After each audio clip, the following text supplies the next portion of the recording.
আসসালামু আলাইকুম, সবাইকে স্বাগতম আজকের পর্বে। তো আজকের পর্বে যে বিষয়টি দেখাবো সেটি হলো গুগল ওয়ান। গুগল ওয়ানটা কি আমি একটু বোঝানোর জন্য আমি ফোন থেকে দেখাচ্ছি আপনাদেরকে। তো আমরা নর্মালি যারা শাওমি ফোন ইউজ করি বা যারা ওয়ান প্লাস ইউজ করি বা স্যামসাং ইউজ করি, প্রত্যেকটি ফোনের নিজস্ব একটা অ্যাকাউন্ট আছে। এমআই ক্লাউড অথবা এমআই অ্যাকাউন্ট, ওয়ান প্লাসের অ্যাকাউন্ট আছে, আপনার স্যামসাংয়ের অ্যাকাউন্ট আছে, রিয়েলমির অ্যাকাউন্ট আছে। তো সেই অ্যাকাউন্টগুলো যদি আমরা অ্যাক্টিভ রাখি, সেক্ষেত্রে আমাদের দেখা গেছে যে ফোনের message, contact, recorder, call history, এই জিনিসগুলো যদি আমরা কখনো ফোন রিসেট করি বা ফোন নতুন কিনি, সেক্ষেত্রে সেই ফোনের মধ্যে এই ডাটাগুলো আমরা ব্যাকআপ হিসেবে পাই। তো আমি যে সবসময় শাওমি ফোন ইউজ করবো, আমি যে সবসময় ওয়ান প্লাস, আমি যে সবসময় রিয়েলমি বা স্যামসাং ইউজ করব, এর কোনো গ্যারান্টি নেই। সেক্ষেত্রে আমার পুরনো হিস্টোরিগুলো, পুরনো কন্ট্যাক্টগুলো, পুরানো মেসেজগুলো, পুরানো সেটিংসগুলো ফোন থেকে আর আমি পাবো না। এই ব্যাকআপটি মূলত গুগল ওয়ান নিয়ে এসেছে। এই ব্যাকআপটি মূলত গুগল ওয়ান নিয়ে এসেছে। আশা করি বুঝতে পেরেছেন বিষয়টি কী। তো গুগল ওয়ানের বিষয়টি কীভাবে কাজ করে সেটি আমি দেখাবো। আমরা ফার্স্টে গুগল ওয়ানটি কীভাবে ইনস্টল করতে হয় সেটি দেখব। গুগল ওয়ান লিখে সার্চ করলেই আমাদের প্লে স্টোর থেকে সেটি চলে আসবে।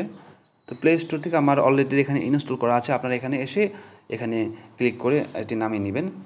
ইনস্টল করে নেওয়ার পরে আপনারা ক্লিক করবেন। করার পরে আপনারা এখানে শুধু অ্যাকাউন্ট নাম্বারটি এখানে ক্লিক করে আপনার কোন জিমেইলে সেটি অ্যাড করতে চান সেটি করে রাখবেন। দেন আপনি যদি এখান থেকে একটু ডিটেলসে দেখেন যে আপনার 15 GB ইউজ করা যায়। এটি অনেকটা গুগল ড্রাইভের মতো, কিন্তু গুগল ড্রাইভের থেকে একটু ভিন্ন এই কারণ এখানে কল হিস্টোরি, আপনার মেসেজ ইত্যাদি বা সেটিংসগুলো আপনি এই ফোন ইমেলের মাধ্যমে ব্যাকআপ রাখতে পারবেন। পরবর্তীতে যেই কোনো ফোনে আপনি এই অ্যাকাউন্টটি আবার ওপেন করবেন, সেই ফোনে সেই জিনিসগুলো, কল হিস্টোরি, SMS ইত্যাদি জিনিসগুলো আবার অটোমেটিকলি সেটিংস হবে, অটোমেটিকলি ইনস্টল হবে বা ডাউনলোড হবে। তো এই বিষয়টি আসলে খুব একটা ভালো অপশন আমি মনে করছি গুগল ওয়ানের। অনেক দেরিতে হলেও তারা এই ভালো সার্ভিসটি দিয়েছে। তো এটি ইনস্টল করার পরে আপনারা এখানে জিমেল সিলেক্ট করবেন। দেন আপনার কাছে একটি নোটিফিকেশন এভাবে আসবে যে your data is not backup. কেন ব্যাকআপ হচ্ছে না আমি কিন্তু ক্লিক করে দেখাচ্ছি। তো এই অপশনটি আসবে। তো আসার পর এখানে দেখে নেবেন যে কী আপনাকে বলছে যে use your Google account storage to backup apps and apps data. আপনার যে অ্যাপস আছে এবং অ্যাপস ডাটাগুলো আছে, আপনার যে কন্ট্যাক্টস আছে, SMS আছে এবং MMS আছে, এই এবং কল হিস্টোরি, এই জিনিসগুলো। এবং যদি মোর ডিটেলসে যান তাহলে এখানে আরও দেখতে পারবেন যে এই সেটিংসগুলো আপনার গুগল ওয়ানের মধ্যে আপাতত ব্যাকআপ হবে, যদিও ফিউচারে এখানে আরও অনেক অপশন যুক্ত হওয়ার সুযোগ আছে। তো ব্যাকআপ অটোমেটিকলি আপনি এখানে ক্লিক করে দেখতে পারেন। আপনি নিচে এসে দেখতে পারেন যে store and your data security কী কী অপশন আছে। অর্থাৎ গুগলের যেহেতু সিকিউরিটি সিস্টেম, এটা সর্বোচ্চ আপনাকে নিরাপত্তা দিবে। তো আপনি যদি এটিকে টার্ন অন করে দেন, ঠিক মনে রাখবেন আপনারা গুগল ওয়ান ইনস্টল করার পরে জিমেল সিলেক্ট করবেন। দেন এখানে নোটিফিকেশান দেখতে পাবেন যে your data is not backup.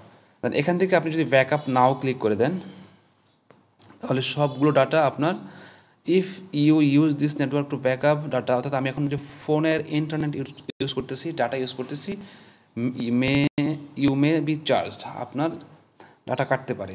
অবশ্যই ডাটা কাটবে। তো আমি এখানে ব্যাকআপ নাও যদি দেই, তাহলে আমার ফোনের যত রকম অ্যাপস আছে, ফটো এবং ভিডিওজ আছে, SMS MMS আছে, কল হিস্টোরি আছে, ডিভাইসের যে সেটিংস আছে এবং গুগল অ্যাকাউন্টের যে ডাটাগুলো আছে, ক্যালেন্ডার ইত্যাদি সবগুলো ডাটা এখানে অটোমেটিকলি সেভ হবে।